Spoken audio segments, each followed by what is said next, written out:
What's up, guys? It's Crash, and I hope everybody is doing well out there. So today, DICE sat down and did a little bit of a behind-the-scenes talk with developers about the game today. The community manager sat down with them, and I actually really enjoyed it. I thought it was great. Got their opinions on some maps and things like that. So what I did was I took some notes on some high points. I want to give you guys a rundown of the most important things that they talked about. But if you're like me, and you like to consume everything, I highly recommend you guys go watch it. It was a great listen. It's something that you could kind of listen to like a podcast or something, have on in the background. It lasted about an hour, but don't worry, if you don't want to do all that, I got you.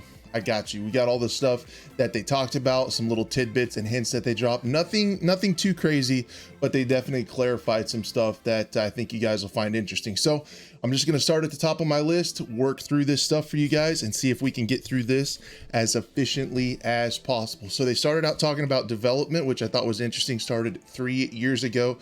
In the beginning, they talked about changes that are coming to Conquest. The main thing is that objectives are going to be in clusters. We saw that with sub points and things like that in the gameplay trailer, but they want to kind of separate the maps into small micro battles, it sounded like. So you'll have clusters of points. They kept referring to the points as clusters, and then there'll be kind of wide open areas in between and different things going on. He also gave a very interesting gameplay loop, such as the stadium that we saw in the map quite a bit in the gameplay trailer. So like there's several points on that. So once everybody's cleared that, once your team has taken those objectives, then you have a long way to get back to, say, like the Neon City. So they were saying they have a call-in tablet where you can call in a transport vehicle and everybody can pile in and you guys can drive to the next place. Discussing, they talked about the gameplay loop where, you know, it's kind of highs and lows of Conquest, where you can take a point, intense battle, and then you guys can hop in your transport vehicle, head to the next cluster, and talk about how you guys want to attack it. So I thought that sounded pretty fun.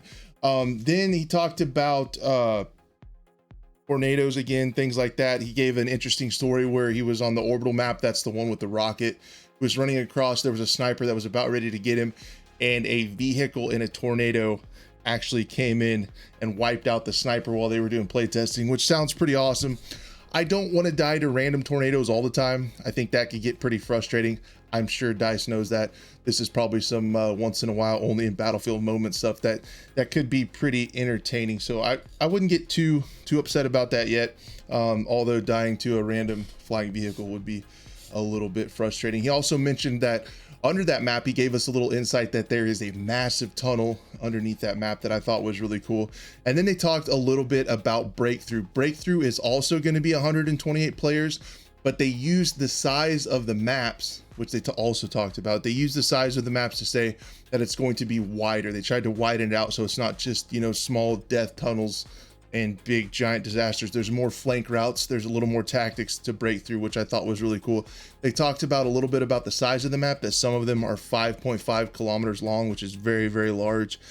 And then they confirmed, we suspected it and we pretty much knew this, but they confirmed an upgraded Frostbite engine with upgraded physics that allowed them to do all these weather things, improved physics on vehicles, particles, things like that. So I thought that was really cool.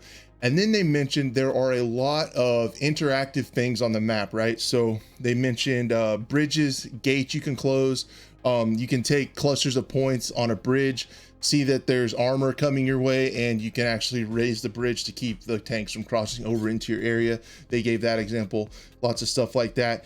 And then they broke down specialists just a little bit more, and they actually clarified that the specialists have their two gadgets, their quote unquote kind of perk, and then the secondary gadgets are an open pool. There's an open pool of secondary gadgets, and specialists can also use any kind of gun that they want to. And they gave the reasoning behind this, which I thought was really cool. They said their data shows that oftentimes people would pick classes based on weapons and not based on roles.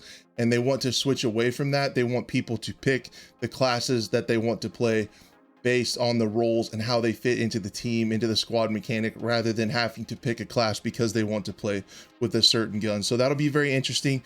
There's just going to be some meta loadouts, I feel like. And we're going to have to work through those. And I think balancing is going to be a massive challenge. I'm sure they know this. But balancing is going to be a massive challenge with these specialists being so flexible, because there's going to be meta loadouts, I feel like, that are going to be very strong that will come out of this thing. So yeah, secondary gadgets across the board, weapons across the board, you can use whatever you want. They talked about how the specialists fall under the classes. There's a little bit of change to the classes. Engineer makes a return, and then support also includes the medic type roles. So there's not really a medic class, which goes to, you know, say that there's going to be, you know, squad revives. But they talked about how Falk, when she revives you, you're full health. The rest of the revives, you don't come back to full health. So I thought that was pretty interesting. They talked about Boris's recon drone actually shoots EMPs, can take out auto turrets and things like that. I thought that was really cool. And then they mentioned that seats in vehicles also have roles. So there's a lot of different things like roles. Tanks have spotters. We saw that in some of the screenshots and in the gameplay trailer. 360-degree turrets make a comeback. And then they mentioned one vehicle can actually drop mines out the back. So you can be the rear mine pooper and poop out mines out the back of your tank if someone's chasing you, and watch them blow up. They mentioned that happens sometimes in playtesting. I thought that sounded really cool. Then they talked about Hazard Zone just a little bit, and I am very, very excited to hear about Hazard Zone. They stressed several times that it's not a battle royale, but you have high stakes, tight squad gameplay where communication is key, and it builds up tension, and there's really high stakes gameplay. And it seems like it would scratch that itch of, you know, the final circle of a battle royale. I'm very excited. I don't know what that game mode's going to be. Some people say it's going to be similar to Escape from Tarkov raids. I just don't know if they would put an entire, because Tarkov is a lot of based around economy, loot, money. I don't know if they would put that in a Battlefield game. That seems like a lot.